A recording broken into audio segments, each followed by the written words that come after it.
प्रिय विद्यार्थी, good morning. आज हम आप लोगों को आपके हिंदी गद्य का जो पहला चैप्टर है आचार्य रामचंद्र शुक्ल जी का निबंध मित्रता, उसकी व्याख्या को हम लोग देखते हैं। प्यारे बच्चों, आप लोग इसकी व्याख्या को समझने का प्रयास कीजिएगा। यह जो निबंध है शुक्ल जी के द्वारा बहुत ही प्यारा निबंध है। हमें और आपको या युवावस्था के लोग जो हैं या छात्र जो हैं, उन्हें मित्र कैसे बनाने चाहिए, उनके कैसे मित्र होने चाहिए, ये सारी चीजें आपको इस लेसन के माध्यम से मिलेंगे। तो हम लोग इस मित्रता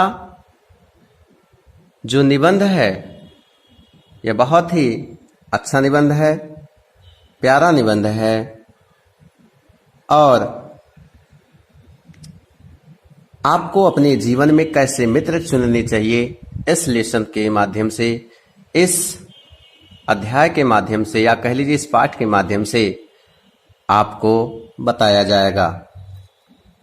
तो बच्चों, ज़्यादा हम लोग देर ना करें, अर्थात देर ना करते हुए हम लोग इस लेसन या इस मित्रता पाठ की व्याख्या को हम लोग देखते हैं।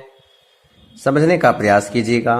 लेसन बहुत ही आसान है, कठिन शब्द नहीं है इसमें ज़्यादा। तो चलिए, आप देख रहे हैं कि यह मित्रता जो है, यानी अपने जीवन में हमें और आपको किस तरह से दोस्ती या अपने साथी को कैसे चुनना चाहिए। हम लोग जब बाहर जाते हैं या कह लीजिए हम लोग यदि पढ़ाई के पीरियड में हैं, विद्यार्थी जीवन में यदि हम लोग हैं, तो क्लास में या छात्रावास में कैसे मित्र बनाए जाते हैं, इस चीज को या इस बात को हम लोग समझेंगे। तो चलिए देखते हैं हम लोग। तो दिया है, यानी जो निबंध है आचार्य रामचंद्र शुक्ल जी कहते हैं कि बहुत ही प्यारा निबंध है बच्चों, बहुत ही प्यारा यह लेसन है। इसे समझने का प्रयास कीजिएगा। चलिए देखते हैं हम लोग। जब कोई युवा पुरुष अपने घर से बाहर निकलकर बाहरी संसार में अपनी स्थिति जमाता है, तब पहली कठिनता उसे मित्र चुनने में पड़ती है।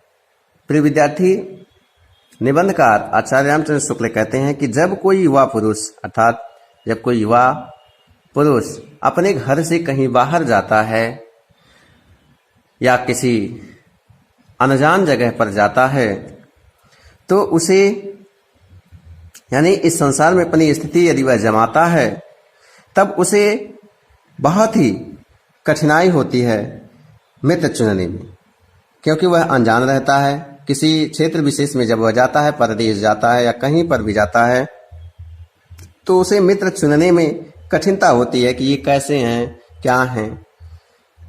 कहीं न कहीं दिक्कतें होती हैं मित्र को चुनने में। लेकिन फिर आगे बताया जा रहा है कि यदि उसकी स्थिति बिल्कुल एकांत और निराली नहीं रहती, अर्थात यदि वह एकांत स्वभाव का नहीं है, निराला नहीं है, तो उसकी जान पहचान के लोग धड़ाधड़ बढ़ते हैं, अर्थात बहुत तेजी के साथ उसके जान पहचान के लोग बढ़ते रहते हैं। यानी वह एकांतवादी नहीं, यानी एकांत में वह नहीं रहता है, तो उसके जो मित्र हैं बहुत तेजी के साथ बढ़ते हैं। यदि वह बात करने योग्य है, यानी बात वह करता है एक दूसरे से, एकदम निराला है, और थोड़े ही दिनों में कुछ लोगों से उसका हेल मेल भी हो जाता है, और उस माध्यम से कुछ ही दिनों में उसका हेल मेल सभी से हो जाता है। बहुत से मित्र उसके बन जाते हैं। यही हेल मेल बढ़ते बढ़ते मित्रता के रूप में परिणत हो जाता है। यानी यही जो हेल मेल होता है, एक दूसरे से बात करना, यही किस रूप में बदल जाता है? प्रेरित रूप में, अर्थात जो है मित्रता के रूप में बदल जाता है। यानी यही जो हेल मेल है वह मित्रता के रूप में बढ़ जाता है, बढ़ता रहता है तेजी के साथ। मित्रों के चुनाव की उपयुक्तता पर उसके जीवन की सफलता निर्भर हो जाती है। और बच्चों, जो उसका मित्र का चुनाव है, उपयुक्तता है, आवश्यकता है, उसके जीवन की जो सफलता है उसी मित्र पर निर्भर हो जाती है, क्योंकि संगत का गुप्त प्रभाव हमारे आचरण पर बड़ा भारी पड़ता है। लेखक कह रहा है, निबंधकार कह रहा है कि जो संगति का असर होता है, जो संगत का गुप्त प्रभाव होता है, वह हमारे आचरण पर बहुत भारी प्रभाव डालता है, प्रभाव पड़ता है। हम लोग ऐसे समय में समाज में प्रवेश करके अपना कार्य आरंभ करते हैं।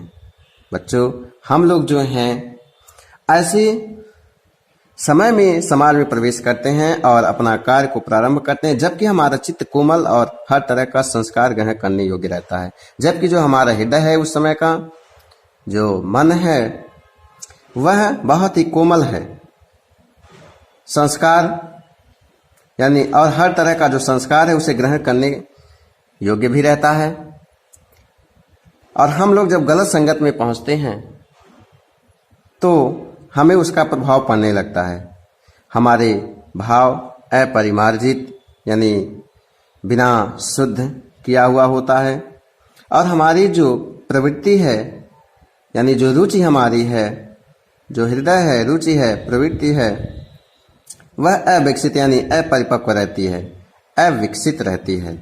जिस समय भी हम अपने मित्रों को चुनते हैं वह अपरिपक्व रहती है यानी अविकसित होती है। जो हमारे रुचियां होती हैं, हम लोग कच्ची मिट्टी की मूर्ति के समान रहते हैं। आगे फिर निबंधकार बता रहा है कि जो हम लोग हैं वह कच्ची मिट्टी के मूर्ति के समान रहते हैं, कि जिस तरह से मिट्टी को बनाया जाता है अंदर बाहर से, जैसे मारा जाता, हाथ से ठोका जाता है उसे किसी बर्तन को बनाने के लिए, और वह उसी रूप में ढल जाता है। तो उसी तरह से हम लोग हैं, यानी कच्ची मिट्टी की मूर्ति के समान है कि कलाकार जिधर जैसा चाहेगा उसी के अनुरूप हो जाएगा। जिसे जो जिस रूप का चाहे उस रूप का करे, चाहे राक्षस बनावे चाहे देवता, यानी चाहे वह राक्षस बनाए चाहे वह देवता बनाए, वह उसी के रूप में ढलता चला जाएगा। फिर आगे बताया जा रहा है कि ऐसे लोगों का साथ करना हमारे लिए बुरा है, यानी ऐसे लोगों का जो साथ करना है हमारे जीवन में हमारे लिए बहुत ही बुरा है, जो सबसे अधिक दृढ़ संकल्प है। लेखक कह रहा है कि जो सबसे अधिक दृढ़ संकल्प है कि मैं तो ये कर लूंगा, वो कर लूंगा, ऐसे हूं, ये हूं, तो वो कहीं ना कहीं वह बुरा चीज है। यानी जो हमसे अधिक दृढ़ संकल्प के हैं, क्योंकि हमें उनके हर एक बात बिना विरोध के मान लेनी पड़ती। यानी जब हम ऐसे लोगों से मित्र बनाते हैं या ऐसे लोगों को मित्र बनाते हैं जो दृढ़ संकल्पी हों, तो हम उनकी हर बात को मान लेते हैं और विरोध भी नहीं करते हैं, और उसी से हम भी प्रभावित होने लगते हैं, और हम भी उन्हीं के विचारों पर चलने लगते हैं, उन्हीं के संगत पर, यानी उन्हीं की संगत का असर जो होता है उसी पर हम लोग चलने लगते हैं। पर ऐसे लोगों का साथ करना और बुरा है। फिर आगे निबंध करा कि जो साथ हम लोगों का है ऐसे लोगों का नहीं करना चाहिए, यानी यदि हम साथ ऐसे लोगों से करते हैं तो वह कहीं ना कहीं और बुरा है हमारे लिए, जो हमारी ही बात को ऊपर रखते हैं। अर्थात हमारी ही बात, जैसे मान लीजिए कि हम किसी से मित्रता किए, तो वह मित्र जो है, हम यदि कोई गलती कर रहे हैं तो वह मित्र हमें कह रहा है कि नहीं अब तुम बहुत सही हो, तुम ये कर सकते हो, ऐसे कर सकते हो, उसे मार सकते हो, ये कर सकते हो, तो कहीं ना कहीं वह यानी पर ऐसे लोगों का साथ करना और भी बुरा, जो हमारी ही बात को ऊपर रखते, क्योंकि ऐसी दशा में न तो हमारे ऊपर कोई दबाव रहता है और न हमारे लिए कोई सहारा रहता, हम उसकी बातों को मान जाते हैं। दोनों अवस्थाओं में जिस बात का भय रहता है उसका पता युवा पुरुषों को प्राय बहुत कम रहता है। यानी लेखक कह रहा कि इस दोनों अवस्थाओं में जिस भी बात का अवस्थाओं में जिस बात का हम लोगों को भय रहता है उसका पता युवा पुरुषों को बहुत कम, यानी युवा पुरुष को नहीं रहता है, बहुत कम ही लोगों को रहता है। तो आगे हम लोग देखते हैं।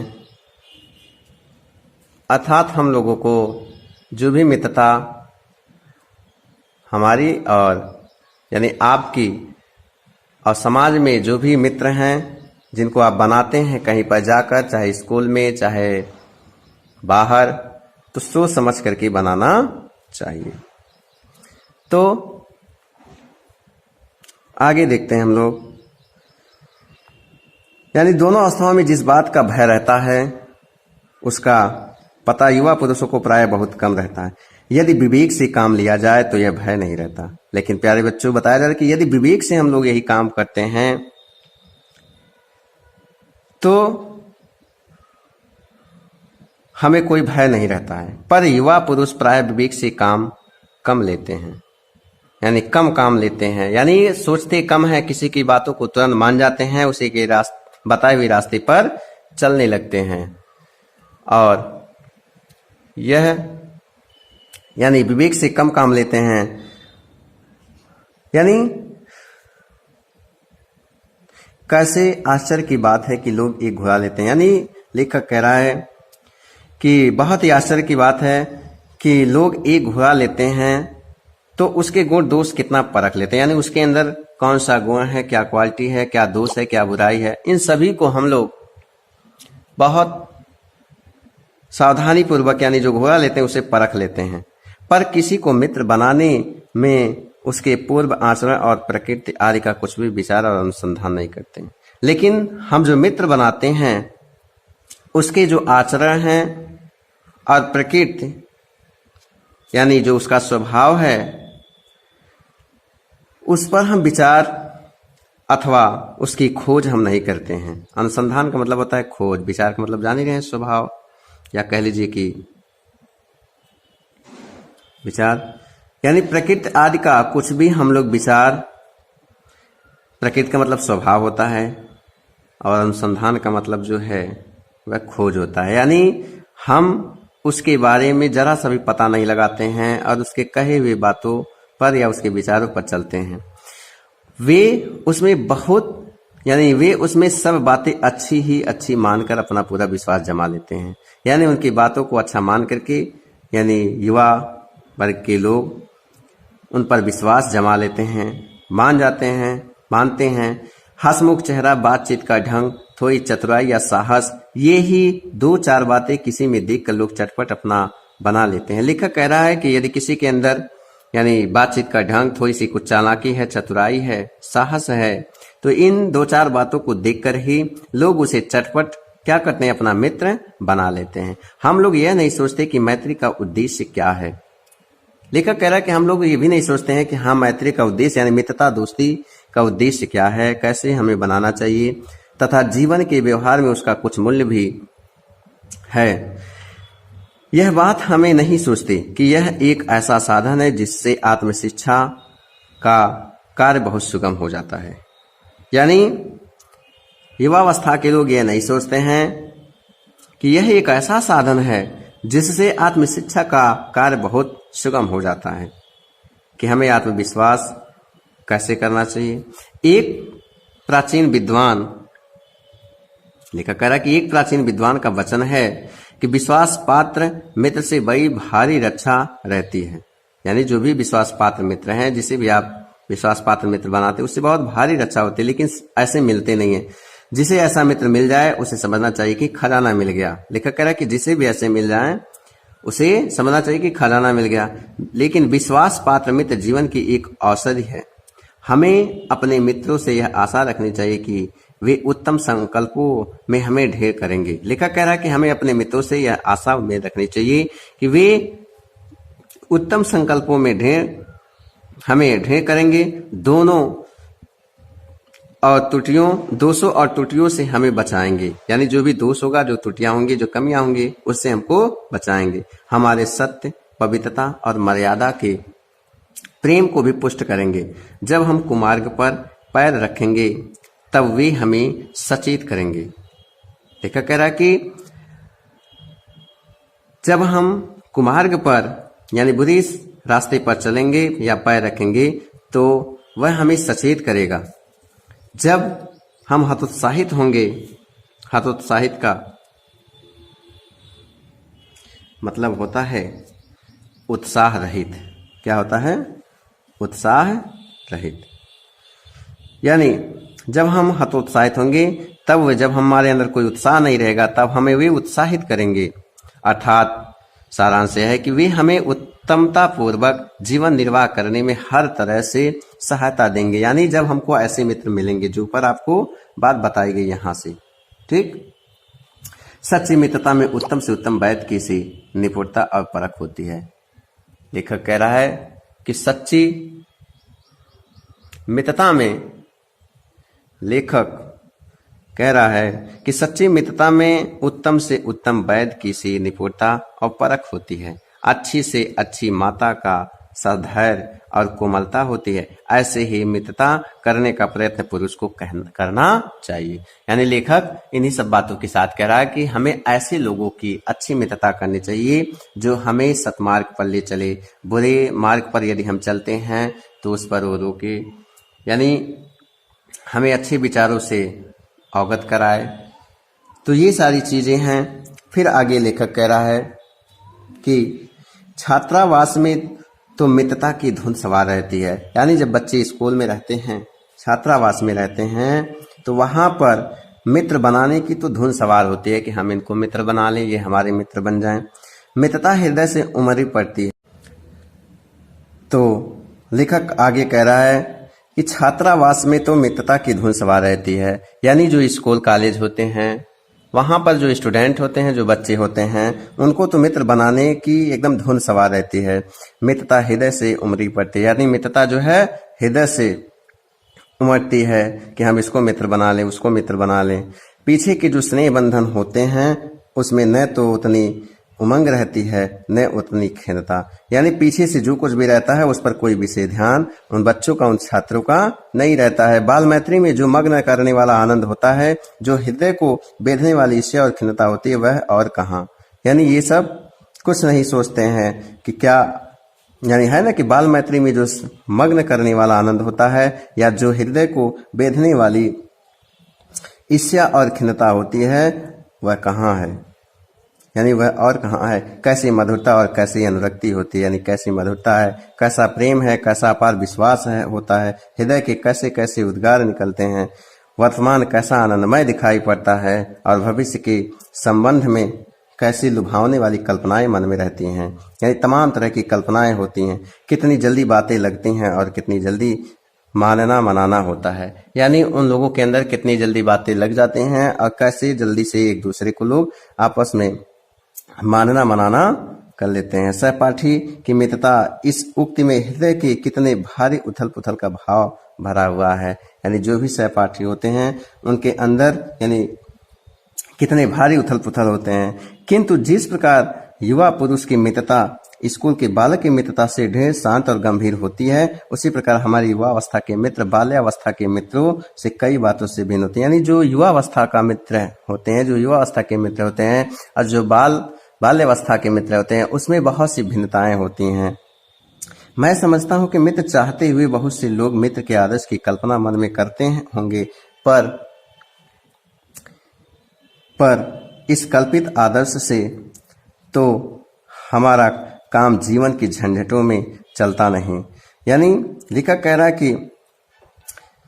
कि मैं समझता हूं कि मित्र चाहते हुए भी बहुत से लोग मित्र के आदर्श की कल्पना मन में करते हैं। यानी हमें शुद्ध मित्र मिल जाए, आदर्शवान मित्र मिल जाए, लेकिन होता क्या है कि पर इस कल्पित आदर्श से तो हमारा काम जीवन की झंझटों में चलता नहीं। यानी हमको, यानी जो हमारे मित्र होते हैं या ऐसे मित्र को बनाने के लिए हमारा काम चलने वाला नहीं। यानी कि हमारा काम जीवन की झंझटों में चलता नहीं। सुंदर प्रतिमा, मन भावनी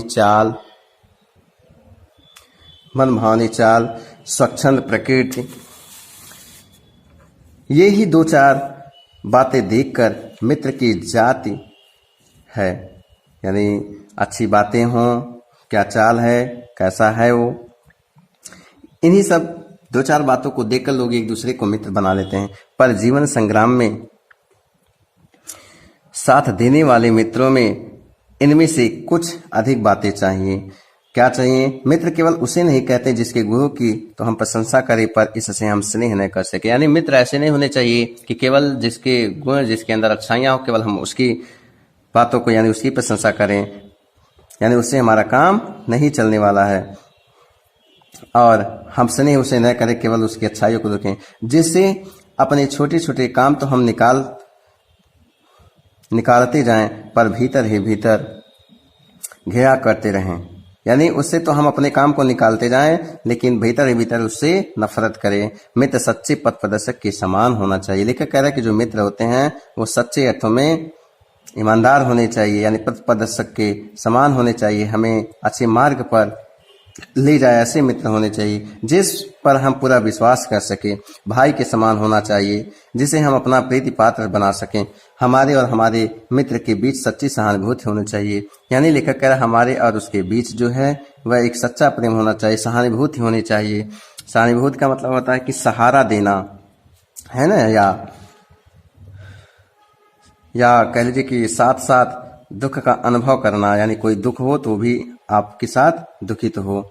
ऐसी सहानुभूति जिससे एक के हानि लाभ को दूसरा अपना हानि लाभ समझे। मित्रता के लिए यह आवश्यक नहीं है कि दो मित्र एक ही प्रकार का कार्य करते हों या एक ही रुचि के हों। इसी प्रकार प्रकृति और आचरण की समानता भी आवश्यक या वांछनीय नहीं है।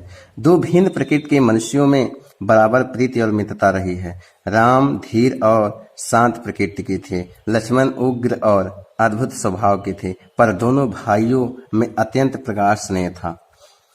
उदार तथा उच्चाशय कर्ण और लोभी दुर्योधन के स्वभाव में कुछ विशेष समानता न थी, पर उन दोनों की मित्रता खूब निभी।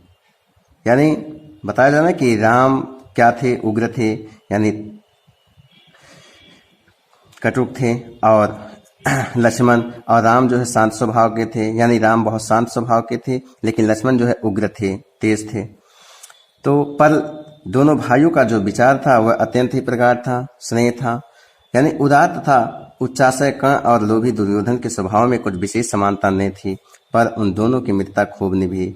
यानी इन दोनों के बारे में भी आप देख रहे हैं। यह कोई बात नहीं है कि एक ही स्वभाव और रुचि के लोगों में ही मित्रता हो सकती है। समाज में भिन्नता देखकर लोग एक दूसरे की ओर आकर्षित होते हैं। यानी भिन्नता को देखकर लोग एक दूसरे को आकर्षित होते हैं। जो गुण हम में नहीं है, हम चाहते हैं कि कोई ऐसा मित्र मिले जिससे वे गुण हों।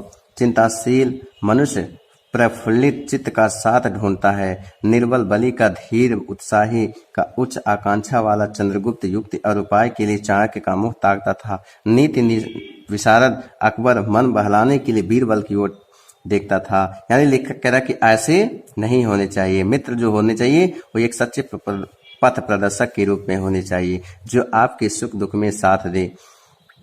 तो चलिए यहाँ तक हम लोग देखें, इसके आगे हम फिर अगले वीडियो में देखते हैं। धन्यवाद।